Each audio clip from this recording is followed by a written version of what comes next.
estamos reencontrándonos en este programa de Luces y Sombras del Filosofar, continuando con nuestro equipo, acá con Fabián Piñeiro y con Julio Cano, y quien les habla, Edgar Fernández.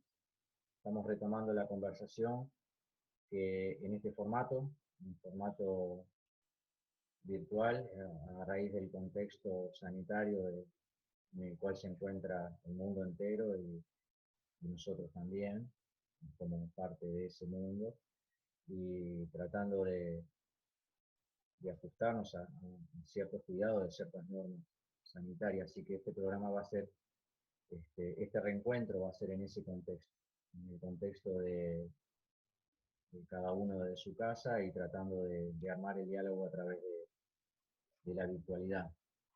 Así que le digo buenas tardes, ¿cómo andan? Buenas tardes, Edgar. Buenas tardes para todos. Muy bien. Este reencuentro tiene varios desafíos. Por un lado, acostumbrarnos a trabajar en este formato que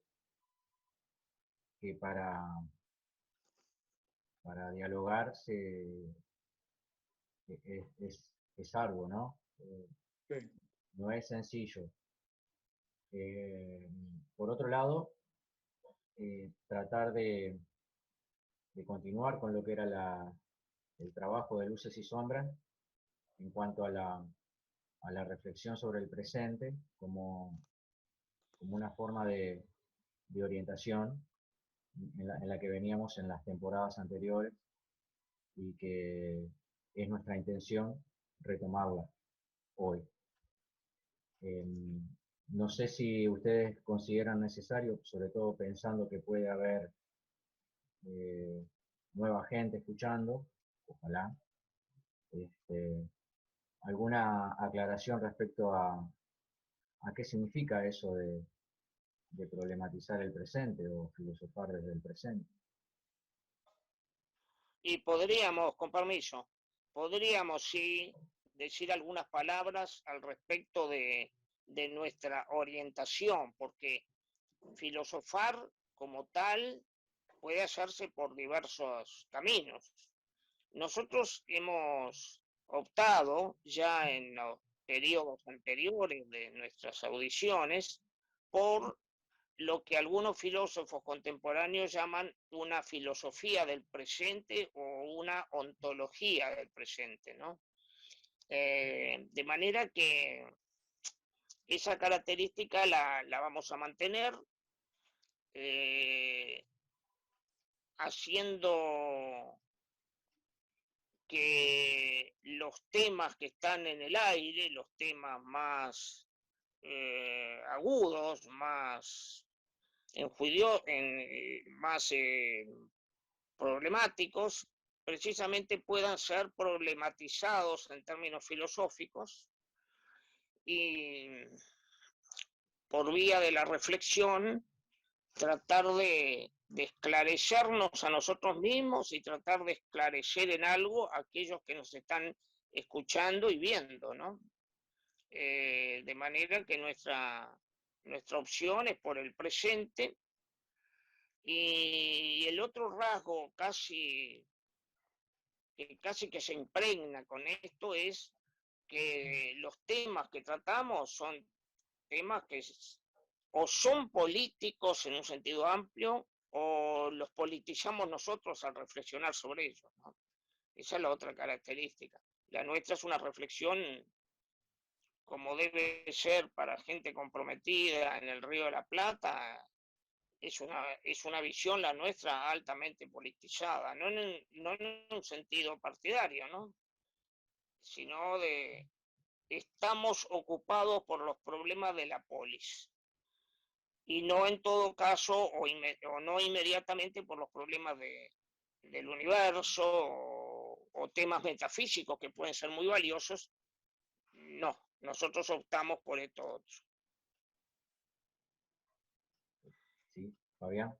Sí, de alguna manera, escuchando a Julio, yo pensaba en que casi que ineluctablemente, ¿no? Casi que ineluctablemente toda reflexión es una reflexión del presente, porque es una reflexión que se produce, se genera, se desarrolla en un momento determinado de la historia, en un momento concreto, en un lugar concreto, ¿sí?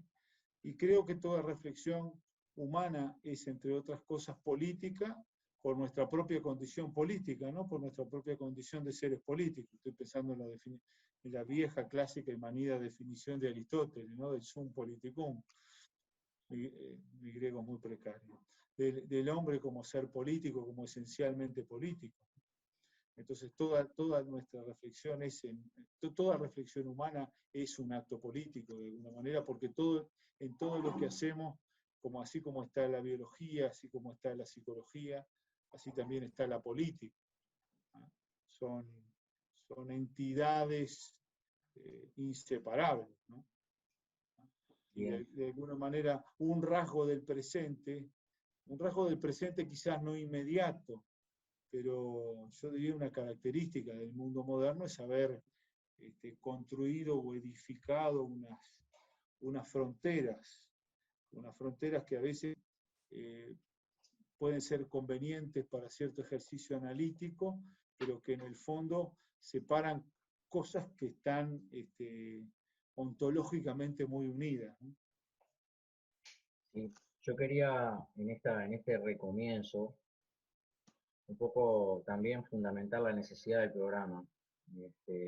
Quizás es autorreferencial esto, quizás es lo, porque yo creo que es necesario este tipo de programa. Nosotros lo que hemos hecho hasta ahora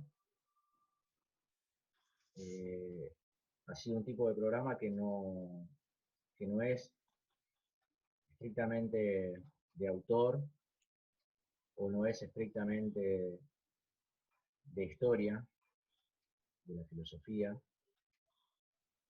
pero en él hay autores y hay historia, como parte de lo que implica la reflexión hoy, en el entendido de que el presente ya en sí mismo como concepto es complejo, es problemático, y no todo lo que sucede hoy es de hoy. Así que sería un poco torpe negar cierta historicidad de las ideas o ciertas formas ciertas prácticas, ciertos discursos que tienen raíces muy antiguas y que para entender lo que sucede hoy hay que tenerlas en cuenta y tratar de desentrañar en qué dimensión están jugando en lo que sucede hoy. Un poco nuestro lenguaje ha intentado no ser, siempre Julio lo ha dicho muchas veces esto, no es un lenguaje, no es el de la vida cotidiana, pero tampoco es el de la academia. Y sobre todo me parece que una de las cosas que hemos intentado, habría que ver si lo hemos logrado, ¿no? Pero que ahí me parece que radica la necesidad de luces y sombras. Es un programa de reflexión, sobre todo, de diálogo y de reflexión. No necesariamente de consenso entre nosotros, ni siquiera eso. Nunca hemos tenido la necesidad de ponernos de acuerdo, más bien nos ponemos de acuerdo en cuál es el objeto de estudio y en una especie de hoja de ruta, pero no más que eso. Y yo creo que hay infinidad de programas de filosofía y de literatura, y de historia, y de pensamiento, hay muchos. Ahora, yo creo que hay una necesidad de un tipo de programa que invite al pensar, a la reflexión que se produce en ese mismo movimiento, digamos. Y no es simplemente un programa de erudición, que me gustan, quiero decir que me gustan, pero no es la intención de este programa en eso, sino más bien un poco en la línea de Julio, es la de la problematización de lo que nos está tocando vivir, sobre todo en el entendido luego para alumbrar nuestras prácticas, sobre todo, ¿no? Para alumbrar nuestra forma de estar, nuestros compromisos. Y eso plantea el desafío de construir un análisis que nos compromete,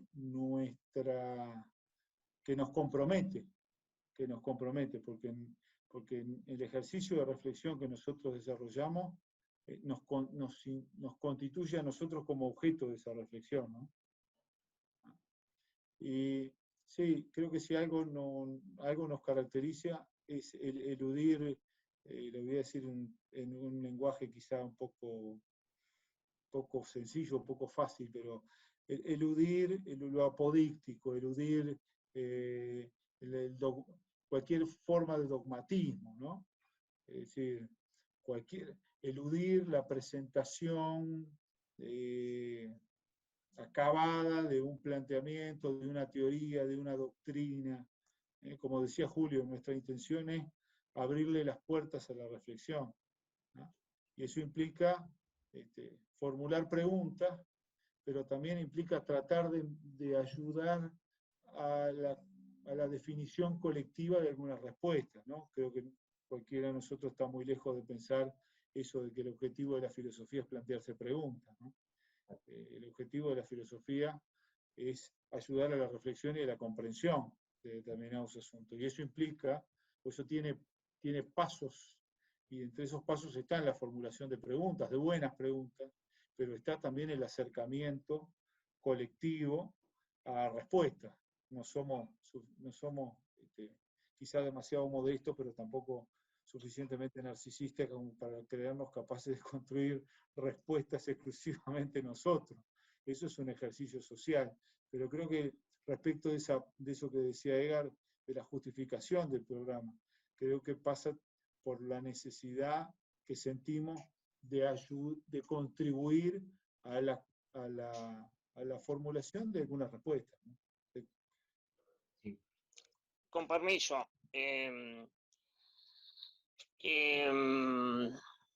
Si bien nosotros utilizamos elementos permanentemente de corrientes muy fundamentales en nuestro tiempo, como sobre todo son el psicoanálisis o el marxismo, no nos decantamos en todo lo que elaboramos por una u otra de estas que mencioné. Podría haber mencionado a otras, ¿no? Estas dos las dije, las expuse así porque son muy notorias.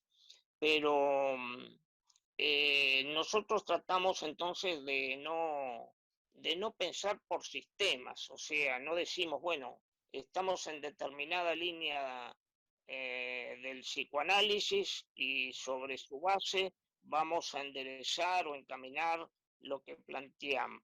No, no es así, nosotros no pensamos por sistemas, sino por ideas a tener en cuenta. Ideas que guardamos, anotamos y cuando llega el momento las elaboramos y las exponemos, ¿no? Esto también lo digo para alejarnos del eclecticismo. Tampoco somos una especie de baúl donde entran distintas concepciones que pueden ser interesantes o sugestivas y las vamos utilizando. No somos eclécticos, tenemos nuestra determinada manera de pensar. En principio podemos decir algo, sí, claro. Nosotros nos ubicamos en la izquierda. Claro, las ideas que nos ocurren no son ideas no comprometidas ni de derecha.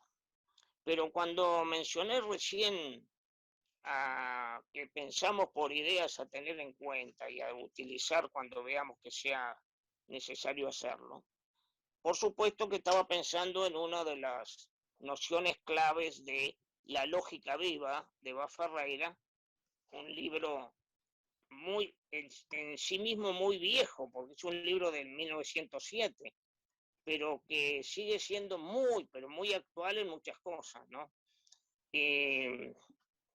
No por chauvinistas, el hecho de que sea un filósofo uruguayo, en realidad sigue siendo el más importante de nuestros pensadores, nos puede servir también, y agradecemos a Bas el hecho de que nos permita utilizar una de sus ideas centrales, ¿no?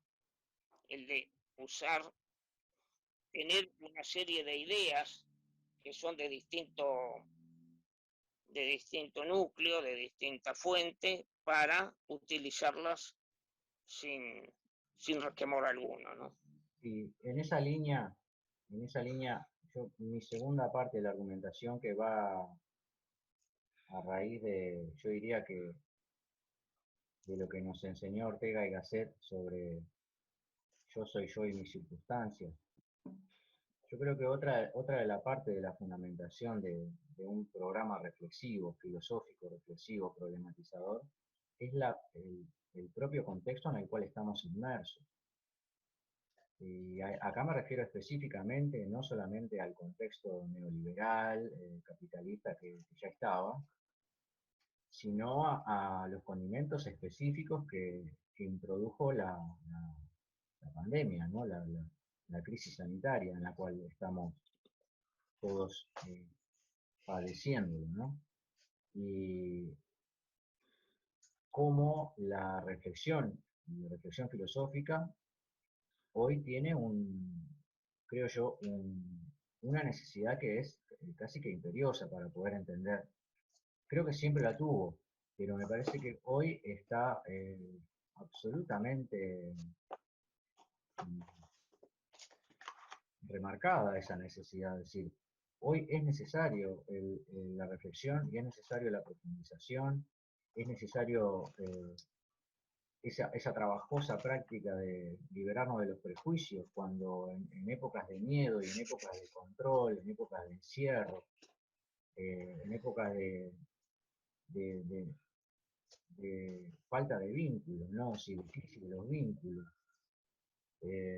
Hay tanto para pensar y tanto para pensar colectivamente, digo, porque más allá de los encierros y más allá de la, de la- de la no poder juntarnos, justamente un programa como el que pretendemos, quiero decir, de profundización y de problematización, me parece a mí, es imprescindible.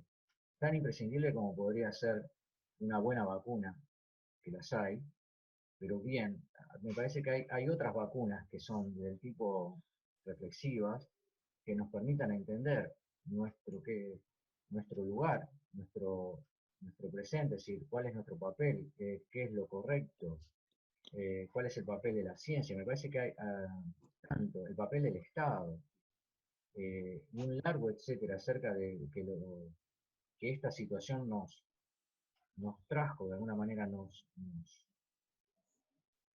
invadió de algún modo. Y la reflexión hoy es como casi tan importante como una buena vacuna, creo yo.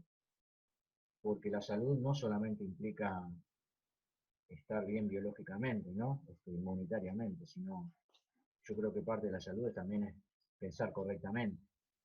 Y a mí me parece que un programa de este tipo colectivo, que nos invita a salir del aislamiento, nos invita a salir del error del pensar solo, o el error de tratar de entender en soledad, creo que hoy es sencillamente de un gran valor. Eso no, como yo siempre digo en alguna de mis clases, eso no quiere decir que el programa sea bueno, quiere decir que hoy es necesario.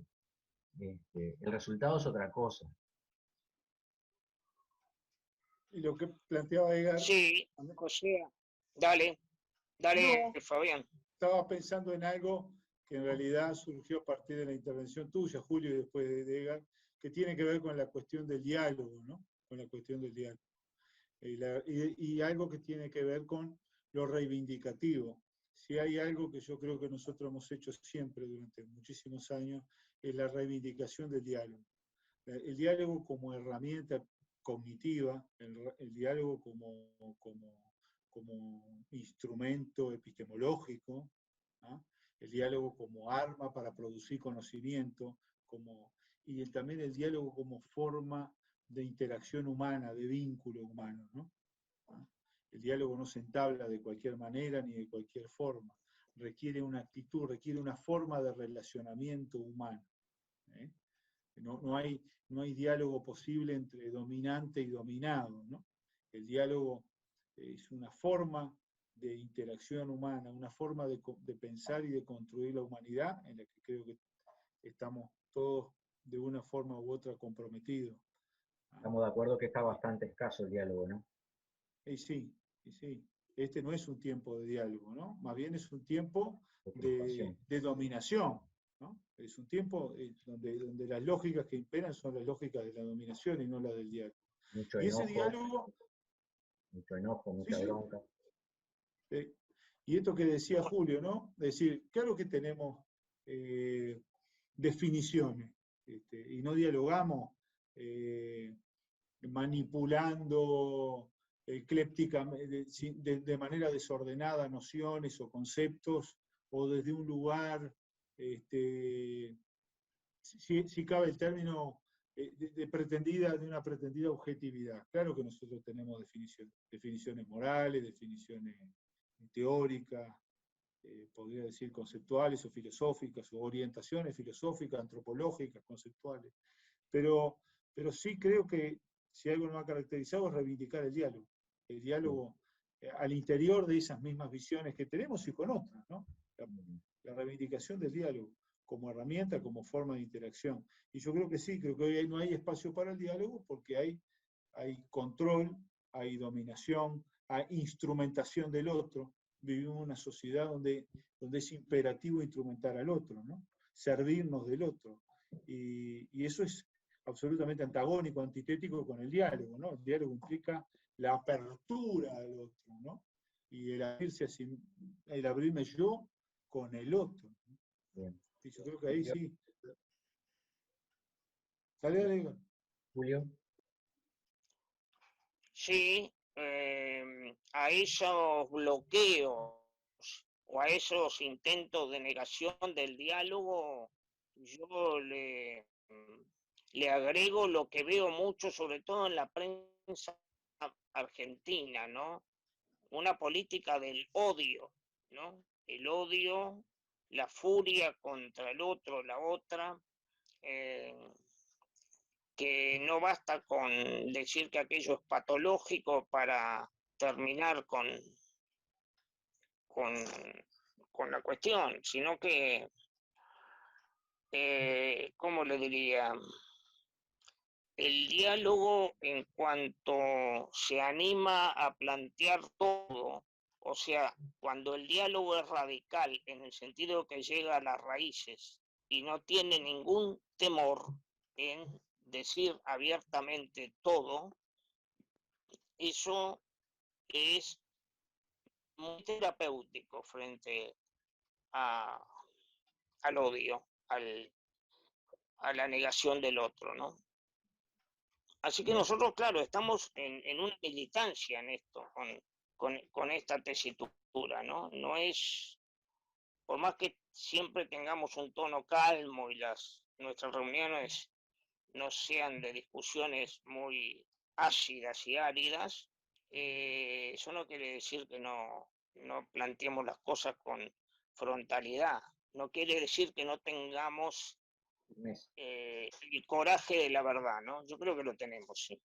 Bueno, yo creo que se nos está terminando nuestro primer programa y creo que podríamos ir dejando por acá. No sé qué les parece. Sí. Sí. Sí, sí. Bueno, y yo creo que con esto de la dominación y su contraposición al diálogo, ¿no?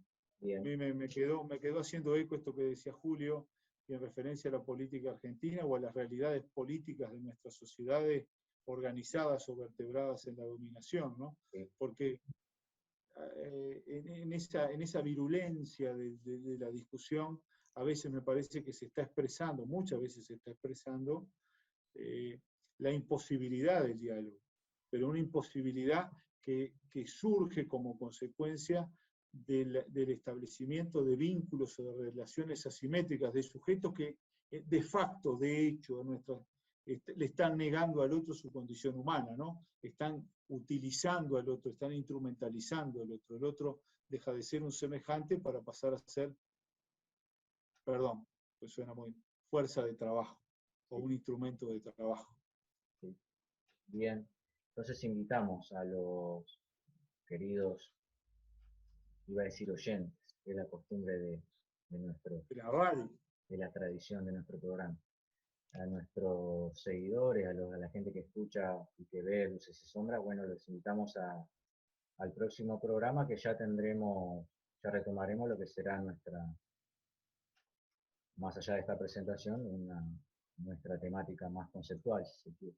Así que les mandamos un saludo desde acá y un abrazo. Un abrazo para todos.